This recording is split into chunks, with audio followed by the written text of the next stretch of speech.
in Glen Haven, New York. She is the one that took over the making of the food. And with Rachel did the women's department. Now, on the very right-hand side, very far right, white shirt and collar, little nice bow tie, there's James Caleb Jackson. This is taken at the first anti-slavery convention in New York State at Cazenovia. The other player, remember Theodosia Gilbert, who went to the water cure with him? She is in the bonnet with the beautiful bow at the table, and she's seated right next to Frederick Douglass. She's seated right in front of Gerrit Smith.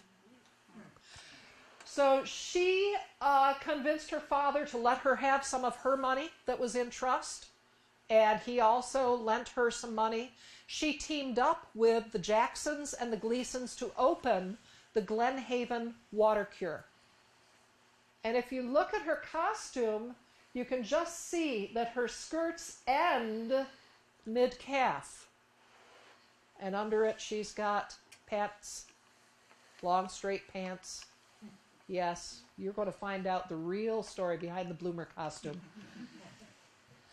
So here is Glen Haven, which operated until the 20th century. And Glen Haven is at the very bottom of Skaneateles Lake. It's gone, but there still is a Glen Haven Road, and the area still is known as Glen Haven. And you can imagine this beautiful, much like the water cure here in Geneva.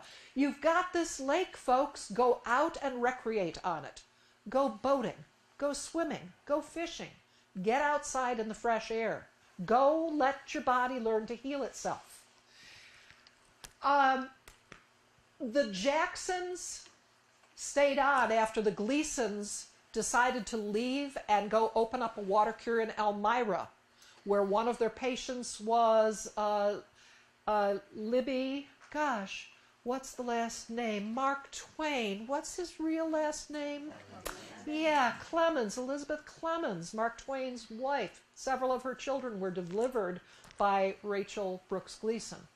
She was their family physician. And if you go into the letters, the collected letters of Mark Twain, you're going to see letters between Rachel and Samuel Clemens talking about family health. She was much admired. She also wrote a book. She also had a niece and a son who went into medicine themselves. It was here at Glen Haven that the rational dress movement began. Today, most people say, oh, bloomers. Well, they weren't bloomers at first. In 1850, Theodosia Gilbert wrote that she was tired of trying to walk the paths and the hillsides with long skirts. And so she chopped off one of her skirts, and she borrowed a pair of men's pants, and in that outfit she went out and tromped up and down hill, up and down valley, through the woods, and it was so comfortable and so easy to move about in that she went ahead and made a nicer outfit along the same lines. Some of the people who came to Glen Haven were the movers and shakers of the day. Gerrit Smith, his daughter Elizabeth Smith Miller, who is often credited with devising the costume. Actually, it was done at Glen Haven Water Cure.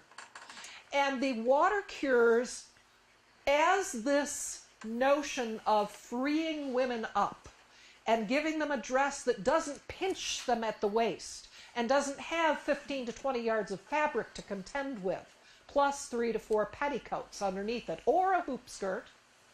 The concept of freeing a woman's body to move naturally and use her legs and her muscles the way the good Lord had designed them to move.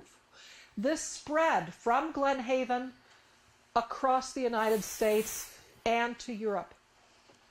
So it is with the water cure movement that we can lay the wonderful notion of women's rational dress. It was not only political, it was also originally developed as a health-giving procedure.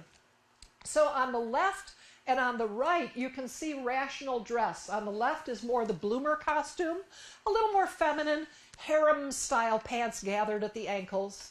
On the right is the true rational dress, which is long, straight, loose pants, a skirt that goes somewhere between the knee and the mid shin. And of course, they're lampooning the lady of fashion. Look at her multiple petticoats, her tiny wasp waist. Does she look healthy? No. Is she a slave to fashion? Yes. And notice the publication that this came from. Water Cure Journal. Harriet Newell Austin, shown here in rational dress.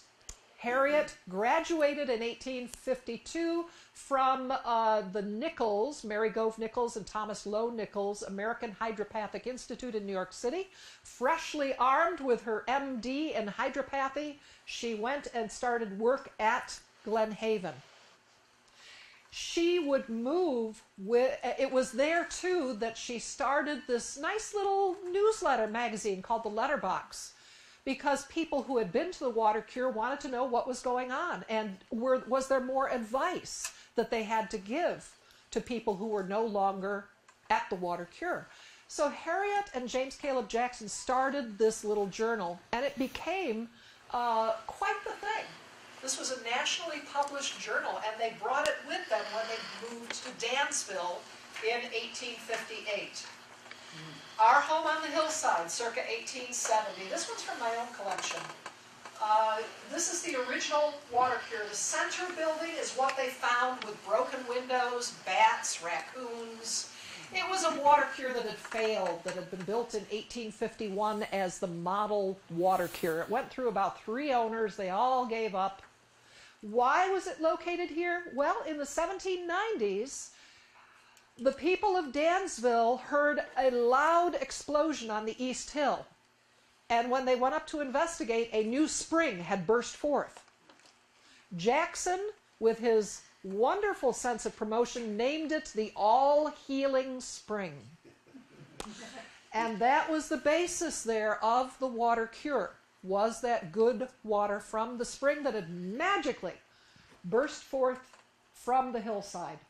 So the main section got added onto on the left, added onto on the right. They built the Liberty Hall on the far right, which was their entertainment center for lectures and for dancing and for concerts and chapel services. Dr. Jackson held forth every morning at 7 o'clock before you had your breakfast. He would give you pep talks.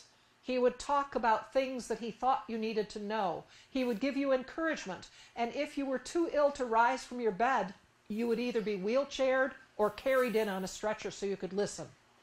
Because being by yourself doesn't do you good either when you're sick. You do sometimes need the support and encouragement of people around you. Our home developed into a large, large complex. The paths were beautiful. Today, oh my goodness. Well, there's some vineyard views. Like many of these health cures, they had their own gardens and vineyards. They purchased a lot of fresh fruit and vegetables and grains from the local farmers. Some even had their own dairies. Here's Harriet again in another rational dress outfit. Baths and how to take them. A good article you can